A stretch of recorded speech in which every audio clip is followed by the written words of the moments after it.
بسم اللہ الرحمن الرحیم۔ شروع اللہ کے نام سے جو بڑا مہربان نہایت رحم کرنے والا ہے۔ السلام علیکم ٹو آل آف یو۔ امید ہے کہ آپ سب خیریت سے ہوں گے بیٹا۔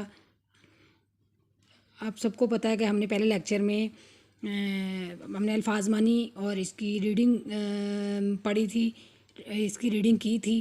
تو آج ہم اس کی تشریح کریں گے بند نمبر 1 کی۔ خدا سب کا خالق ہے کون و مکان میں، یہ گلکاریاں جس قدر جہاں میں،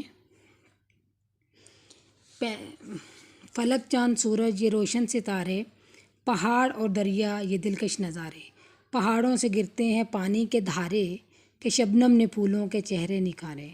خدا سب کا خالق ہے کون و مکان میں، یہ گلکاریاں جس قدر ہیں جہاں میں۔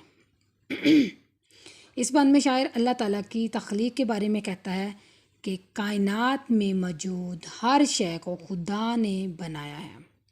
ہمیں بھی خدا نے پیدا کیا ہے۔ سورج، چاند، ستارے، زمین، آسمان، دریا، پہاڑ اور پہاڑوں سے گرتا ہوا پانی، یعنی خوبصورت آبشاریں، دنیا کے خوبصورت نظارے، رنگ برنگے پھول اور پھولوں پر موجود شبنم، غرض ہر چھوٹی بڑی شے کو پیدا کرنے والا صرف اور صرف اللہ کی ذات ہے۔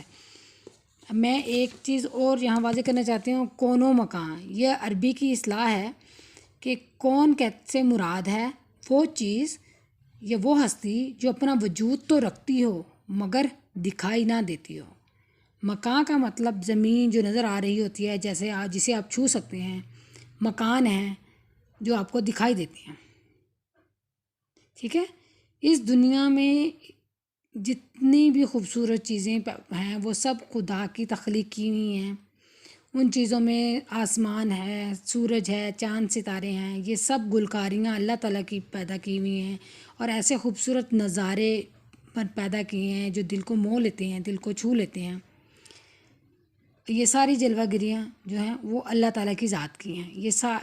وہی ان سب چیزوں کا خالق اور مالک ہے۔